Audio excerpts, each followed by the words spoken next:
주신 말씀 속에서 함께 귀한 은혜를 나누길 원합니다. 많은 사람들은 인생을 이렇게 얘기합니다. 뭐 인생 별거 있나? 한번 살다가는 인생이지 라고 말하는데요. 여러분 어떻게 생각하십니까? 그냥 태어났다가 한번 살아가는 인생입니까? 물론 그렇게 느껴질 수도 있습니다. 사실 태어나고 죽는 것이 우리의 어떤 의지로 되는 것이 아니기 때문에 태어나서 사는 모든 가정 속에서 우리는 힘들고 어려운 순간순간들을 맞닥뜨리며 그렇게 또 생을 마감하게 됩니다. 여러분 인생의 길이에 대해서 생각해 보셨습니까? 성경은 말씀하기를 우리 연수에 대해서 결코 길지 않음을 이야기합니다. 이 정도 살았으면 만족한다라고 여러분 생각하며 지금까지 살아오고 있습니까? 대부분의 사람들은요, 자신의 인생의 그 삶의 길에 대해서 만족하지 못합니다. 이왕이면 좀 더 생명이 연장되기를 바라는 마음으로 그렇게 더 오래 살기를 바라는 것이 우리의 마음이죠. 그것은 아마도 인생에 여러 미련이 남아있기 때문에 그런 생각을 하지 않는가 싶습니다. 아직까지도 해야 할 일들이 많은데, 아직도 자녀들의 성장하는 모습을 봐야 하는데, 결혼도 시키고 손주들 커가는 모습도 봐야 하는데, 자라가는 모든 그 가정 속에서 내가 해줄 게 많은데, 또 내 마음 가운데 계획하며 준비하는 많은 일들이 있는데 이것 이루고 가면 좋은데, 이렇게 다양한 이유를 동원해서 좀 더 오래 사는 것이 내게 좋다라고 그렇게 말하며 우리는 인생의 길이를 더 연장하려고 합니다. 우스갯소리로요, 지금 천국 가는 것이 좋습니까? 아니면 좀 더 사는 것이 좋습니까? 라고 교회 속에 물으면 많은 성도들은요, 조금 더 살기를 원하죠. 우리 마음에 천국에 대한 사모함이 있다고 말하고 천국이 이 땅보다 훨씬 더 좋다고 말하면서도 막상 천국에서 주님이 오라고 말씀하시면 좀 더 있다 가겠습니다라고 말하는 그런 이중적 모습을 우리는 보이며 신앙생활을 하고 있는 것입니다. 도시마다 큰 예술의 전당 같은 공연장들이 있습니다. 그곳에서는 거의 매일 많은 공연들이 열리곤 하는데요. 코로나 2년 동안 이와 같은 공연도 잠시 멈췄던 우리가 시대를 경험했습니다. 요즘은 다시 공연이 재개되어지고 많은 연극과 뮤지컬과 또 영화들이 개봉해서 올라오게 되는데요. 이런 소식을 들으면서 다시 좀 회복되는가 보다라는 그런 마음을 갖게 되니 또 마음 한편에 또 위로가 되는 것 같습니다. 여러분, 그런데 이렇게 공연장에서 공연하는 사람들을 보면 정말 오랜 시간 연습하지 않습니까? 짧게는 몇 달, 길게는 1년 이상씩 연습해서 그 공연에 자신이 준비한 그 모든 것들을 그 시간 속에 쏟아내는 그와 같은 모습들을 우리가 분명 보게 됩니다. 그런데요, 연습한 시간에 비하면 너무나 짧은 시간 무대 위에 올라가게 되는 것이죠.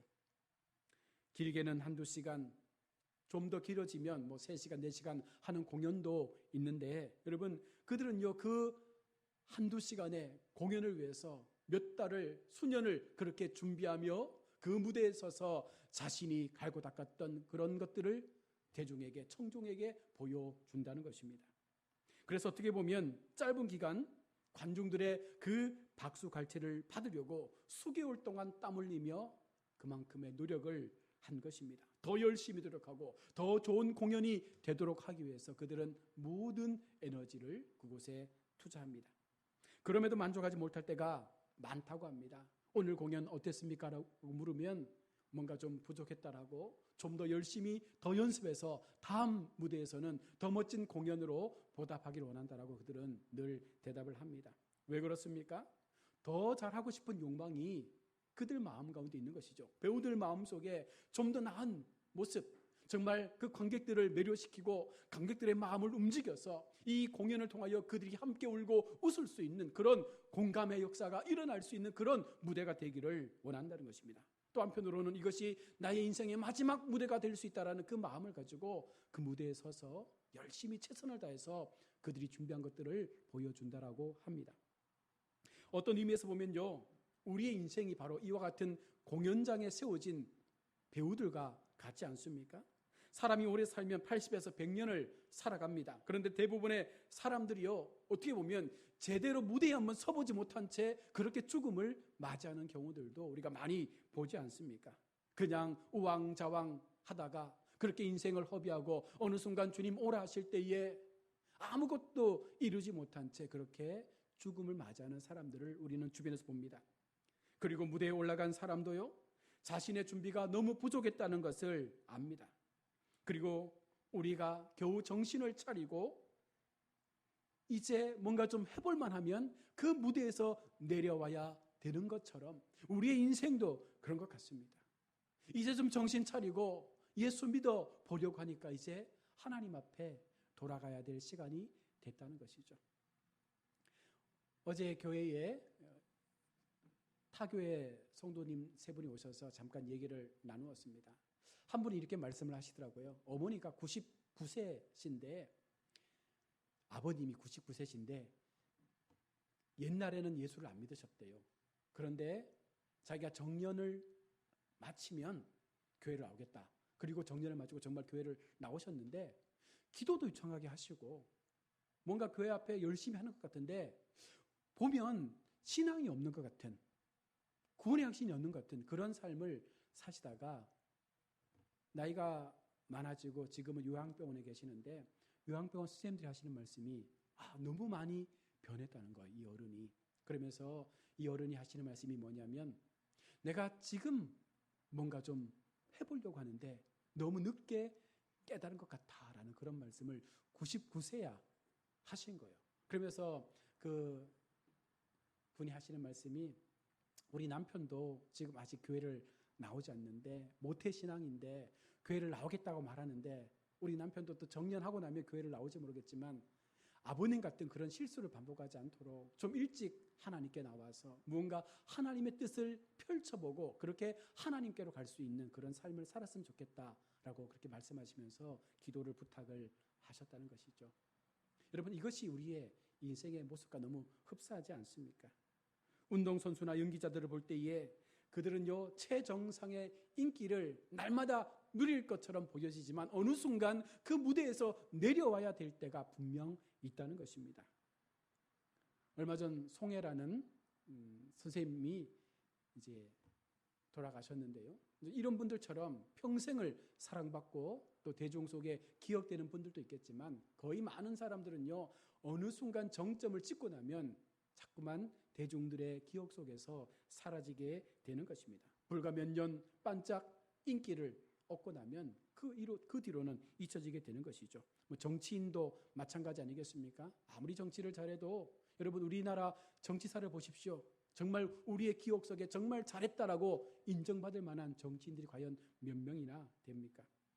온 세상을 쥐고 흔들 것처럼 그렇게 호통치고 그렇게 말했지만 결국은요 시간이 지나고 났더니 모두가 다 하나님의 부름 앞에 다 땅속으로 들어갈 수밖에 없는 것이 인생입니다.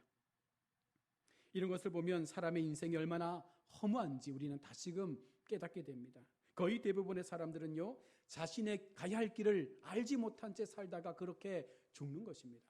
아니요, 나는 사는 길을 알고 있습니다. 열심히 노력하고 열심히 일을 하고 열심히 무언가 목적을 향해 살아갑니다. 그러나 그것은 그 자신이 갖고 있는 목적이죠. 하나님께서 인생에게 주신 목적을 모른다는 것입니다. 영혼을 사모하고 하나님을 사모하고 하나님의 비전과 그 꿈을 이루기 위해서 나를 이 땅 가운데 보내주셨는데 우리는 여전히 우리의 삶을 위해서 살다가 허무하게 죽고 마는 그런 인생을 끝마치게 되는 것입니다.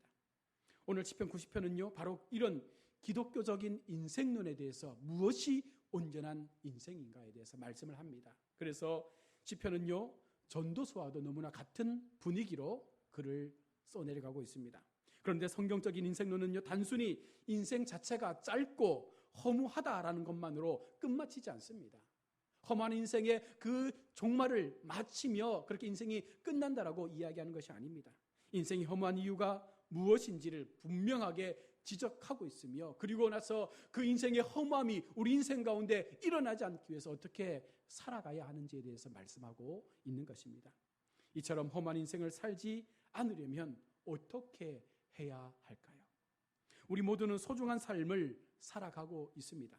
우리의 목숨은 단 하나밖에 없는 목숨이기에 절대로 이것을 돌이킬 수 없다는 것입니다. 그런데 거의 대부분의 인생은요, 대부분의 사람들은요, 이 인생을 얼마나 소중한지 모르고 그렇게 시간을 허비하며 하나님을 또한 대적하며 살아가는 많은 사람들을 우리가 주변에서 보지 않습니까? 지금 이 시간부터라도 올바른 인생의 의미를 깨닫고 정말 나의 인생 가운데 하나님이 부여하신 목적이 무엇인지를 우리가 밝히 깨달아서 후회 없는 인생, 나의 죽음을 맞이할 때에 정말 잘 살았다 고백할 수 있는 그와 같은 모습으로 우리의 생명을 하나님께 드릴 수 있기를 소원합니다. 오늘 본문 1절의 말씀을 보시면 주여 주는 대대에 우리의 거처가 되셨나이다 라고 말하며 시편 기자는 오늘 본문을 시작합니다. 이 말씀은 하나님께서 우리 인간들이 살아갈 수 있는 거처를, 처소를 만들어 주셨다라고 말하고 있는 것이죠. 겨울에 들판에 나가보면 그 곡식들을 지키기 위해서 비닐하우스를 만들고 그 속에서 작물을 재배하는 모습을 보게 됩니다. 어쩌면 우리가 사는 이 세상은요, 하나님의 거대한 비닐하우스에 쌓여진 모습과도 같은 것이죠. 창세전 하나님께서 세상을 만드실 때에 처음 세상은요, 물로 뒤덮여진 거대한 비닐하우스 같은 그런 세상이었습니다. 처음 창조는요, 불안한 세상이 아닙니다. 안전한 세상입니다. 모든 것이 완벽한 세상입니다. 영원히 살 수 있는 그런 하나님의 주권 속에 세워진 거룩한 나라, 그 땅에서 사는 사람들은요, 영원한 삶을 살 수가 있었던 것입니다. 그러나 그 보호가 무너졌을 때 인생에게 죽음이 오게 되고 그 죽음의 삶을 통하여 늘 불안한 인생을 사는 것이 우리의 인생의 모습이었던 것입니다. 우리는 자신도 모르는 가운데 하나님의 보호와 은혜로 살고 있음을 잊으며 살 때가 많습니다. 그런데 인간은요, 이 사실을 인정해야 합니다. 내가 살아가는 것, 내가 숨쉬는 것, 내가 오늘 하루 잠에서 깨고 다시 잠을 잘 수 있는 그 모든 것이 하나님의 은혜가 아니고서는요, 할 수 없는 것이죠. 오늘 내가 하루의 일과를 마치고 잠들었는데 내일 다시 우리가 눈을 뜰 수 있다는 보장을 할 수가 있습니까? 누가 그런 보장을 할 수 있습니까? 하나님만이 우리를 보호하시기에 우리가 그와 같은 삶을 바라보며 또 하루의 삶을 꿈꾸며 살아갈 수가 있는 것입니다. 우리 인간은 순전히 자신의 힘으로 살아간다라고 믿기에 그 자신을 믿으면 결코 우리는 실망할 수밖에 없는 것이죠. 바로 이것이 인간의 교만이요, 인간의 자존심임을 알지 못한 채 우리가 그 인생의 시간들을 허비하며 살아가고 있는 것입니다. 사실 이스라엘 민족은요, 우리가 잘 알고 있는 것처럼 거처 없는 나그네 인생 아니었습니까? 그런 이스라엘을 하나님께서 광야의 시간을 마치게 하시고 가나안 땅을 허락하여 주시고 그들에게 거처를 주셔서 초소를 주셔서 살아갈 수 있는 삶의 은혜를 허락해 주셨습니다. 영원한 그들의 삶의 자리, 그들에게 가나안 땅을 주셨다는 것은 달리 말하면 영적으로 영원히 안식할 수 있는 하나님의 영원한 거처를 그들 가운데 허락해 주셨다는 것입니다. 오늘 우리에게 동일한 말씀으로 내가 너희를 영원토록 붙잡을 것이며 너희를 지킬 것이며 너희를 보호할 것이다. 너희의 인생 가운데 너희의 주인이 누구인지를 알고 그 하나님을 향하여 우리가 마음 다하여 믿음의 여정들을 온전히 걸어갈 수 있을 때 바로 그것이 하나님 앞에 영광된 삶이 되는 것입니다. 어쩜 우리의 인생도요, 땅을 밟고 살아가는 인생이지만 여전히 이 인생 자체가 광야의 인생과 별반 다르지 않습니다. 거처가 없는 인생입니다. 왜냐하면 이 땅이 영원하지 않기 때문에 어느 순간 우리도 다시금 흙으로 돌아가야 될 인생의 마지막을 만나기 때문에 이 땅은 광야의 인생입니다. 그래서 성도는요, 이 땅의 것들에 미련을 두지 않습니다. 참된 성도는 이 땅의 것에 목매지 않습니다. 정말로 하나님을 주인 삼는 성도는요, 인생의 목적을 하나님께 두며 더 이상 세상 것 앞에 우리의 마음을 내어놓지 않는다는 것입니다. 그래서 그런 성도가 고백하는 것이 무엇입니까? 오늘 2절 말씀에 영원부터 영원까지 주는 하나님이시니이다. 영원한 하나님, 나의 인생의 모든 걸음들을 붙잡고 이끌어 가실 그 영원하신 하나님이 나의 주가 되십니다라고 고백할 수밖에 없는 것이죠. 이 말씀은요, 하나님의 영원성에 대한 그 말씀을 고백하며 인간이 갖고 있는 그 한계에 대하여 하나님 앞에 다시 한번 그들 스스로가 고백하는 내용입니다. 산이 생기기 전, 땅이 조성되기 전, 세계를 창조하신 그 하나님의 존재를 기억하고 믿을 때에 그것을 이루어 가시는 그 하나님의 역사를 우리가 마음으로 고백하며 그 삶을 온전하게 살아갈 수 있을 때 우리가 더 하나님 앞에 집중할 수가 있는 것입니다. 인간의 삶을 우리는 어떤 모양으로 기억합니까? 오늘 3절의 말씀처럼 인생은요, 언젠가 티끌로 돌아가는 인생입니다. 우리는 반드시 죽고 난 이후에 땅에 묻혀서 그냥 흙으로 돌아가는 티끌 같은 인생임을 오늘 3절은 말씀합니다. 달리 보면 죄의 모습을 가지고 있기에 우리는 그 티끌의 모습으로 돌아가야 됨을 말씀하시면서 그 죄의 결과로 우리는 죽음을 맞이하게 되었습니다. 그러나 이것은 단순히 죽으라는 것이 아니라 하나님께서 그 죽음을 이길 수 있는, 그 죽음의 길에서 되돌릴 수 있는 회개의 그 길들을 제공하시면서 우리 가운데 회개를 촉구하고 있는 말씀이기도 합니다. 회개의 삶을 사는 인생은 죽더라도 너희가 다시 살아날 수 있는 부활의 생명으로 하나님 앞에 세워지게 될 것임을 약속하고 있는 말씀이기 때문에 그렇습니다. 성경은 하나님의 영원성과 인간의 한계성을 대비시키시며 그런 인생들이 가져야 될 인생의 신학적 의미에 대해서 다시금 우리 가운데 말씀을 하고 있습니다. 사실 우리는 하나님 앞에 정말 덧없는 존재 아닙니까? 더구나 인생은 살아있는 동안 수고와 슬픔의 시간이라고 오늘 분명 본문은 우리 가운데 명명히 말씀하고 있습니다. 그러나 인간이 험한 실상을 깨달았을 때 자신과 세상에 대한 욕심을 멈추고 다시 하나님의 그 마음을 우리의 마음에 품고 창조주 하나님 앞에 소망을 품을 수 있을 때 그것이 우리가 새롭게 인생의 삶을 변화시킬 수 있는 기회의 자리에 서게 되는 것입니다. 주 앞에서 우리의 인생은 어떤 존재입니까? 유한하고 덧없는 존재라 말씀합니다. 인생을 사는 동안 수고와 슬픔의 시간이라고 전도서 12장은 우리 가운데 말씀을 하고 있습니다. 그러나 인간이 험한 실상을 깨달았을 때에 자신과 세상에 대한 그 욕심을 멈추어 버리고 정말로 창조주 하나님만을 바라볼 수 있는 것, 이것이 우리가 은혜라고 고백할 수 있는 것이죠. 인생의 연약함을 알 수 있는 부분이 바로 이것입니다. 우리가 하나님을 찾는 이유가 이것입니다. 나의 약함을 알기에, 나의 연약함을 알기에 내가 하나님을 향하여 고백할 수 있는 것은 주님, 나는 연약합니다. 주님의 강하심을 내가 바라보니 하나님이여 오늘 인생도 주님 나를 붙잡아 주옵소서. 이것이 진실로 하나님을 믿는 참 믿음의 백성의 고백이기도 합니다. 우리는 인생을 통해 무언가를 이루어 가려고 합니다. 그리고 그것을 나에게 허락된 보상으로 생각하기도 합니다. 하나님을 믿는 믿음의 관점도 여기에서 벗어나지 않죠. 세상 사람들처럼 무언가 열심히 노력하고 난 이후에 얻어지는 것이 나를 위로하게 한다고 이야기합니다. 하나님을 믿을 때에도 내가 주를 위해서 이만큼 열심히 애썼습니다. 주님, 나에게도 주님의 합당한 보상을 해 주십시오. 이것이 우리의 인생의 관점입니다. 너무 좁은 관점이죠. 사실 주고 안 주고의 관계를 뛰어넘어 나를 생명으로 살려주신 주님의 은혜 앞에 감사하며 나를 그 광야의 인생 속에서 이끌어내시고 영원히 거처할 수 있는 그 처소를 예배하신 하나님을 우리가 기억할 수 있다면 여러분, 우리는 그런 것에 욕심을 내지 않습니다. 오늘 본문의 시편 기자도요, 하나님을 향한 고난의 시간만큼 보상을 요구하고 있습니다. 15절의 말씀처럼 우리를 괴롭게 하신 날수대로와 우리가 화를 당한 연수대로 우리를 기쁘게 하소서라고 말합니다.